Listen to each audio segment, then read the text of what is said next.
the Gospels, the stories of Jesus' ministry, his life, his teachings, and his death, there's one thing that becomes abundantly clear, and that is that humility is of paramount importance if you want to follow in the way of Jesus the Christ.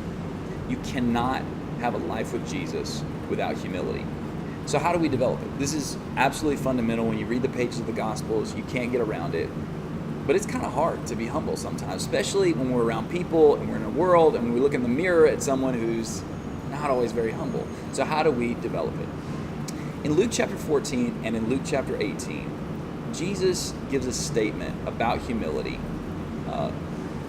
that teaches us its importance, but it's embedded in a couple of stories that help us learn how to develop it. Jesus said in Luke 14, verse 11, and Luke 18, verse 14, "He who exalts himself will be humbled. He who humbles himself will be exalted." How do I learn to develop that kind of humility where God will lift me up and exalt me? Well, in Luke chapter 14, Jesus was talking to people at a dinner party. The people were fighting for the top spot at the party, right? Like people do at dinner parties, in work environments, in community organizations, in school, on sports teams, even in churches sometimes. And as Jesus watched them fight for the top spot, he told them, don't try to take the top seat. Instead, take the lower seat. So instead of taking the top spot and getting booted down and getting humiliated, when you take the lower seat, the only place you can go is up, and you'll be exalted because you humbled yourself. Now, maybe Jesus was telling people how to avoid getting embarrassed at a dinner party, but I don't think so. I think Jesus was using this to tell them about the real table of God's kingdom.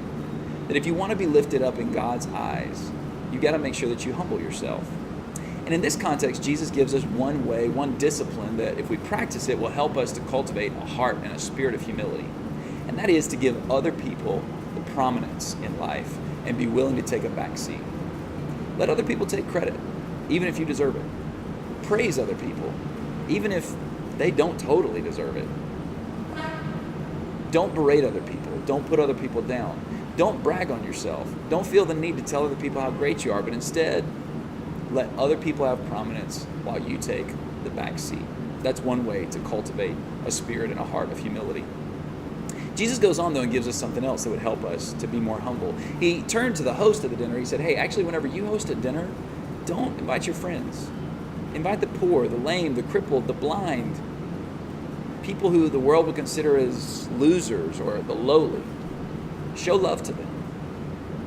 That's the second way that we can cultivate a spirit and a heart of humility, is whenever we stop trying to use other people to elevate ourselves, right? And people do that a lot, right? People brag about, oh, I'm friends with so-and-so because they think so-and-so is cool, or I met such and such, or my boss is this way, or my family has this much money. We use people and our association with people as a way to elevate ourselves, to make ourselves look good. But instead, humble people are those who don't think they even belong in that stratosphere, but think, I belong with the lowly. And so Jesus tells us, associate with the lowly. Spend time with the lowly or the losers of the world so that you'll develop a greater sense of humility. So how about that? At work, hang out with the weird person. At school, sit with the kid who nobody else wants to talk to.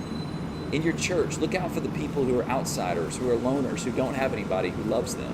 And in that way, you'll develop a genuine spirit of humility. All right, so give other people prominence. Be willing to take the back seat. That's number one. And then associate with the lowly. Be willing to put yourself in deeper connection with the low things of the world than the high things of the world. But the truth is, those two disciplines will only work if you have a truly humble attitude before God. The other time whenever Jesus said these words, the one who exalts himself will be humbled, the one who humbles himself will be exalted. It was in Luke 18, where Jesus told a story about two people who prayed. The first man, basically in his prayer, bragged to God about how great he was, and how righteous he was, and how much he was better than everybody else. But the second guy wouldn't even lift his eyes up to heaven.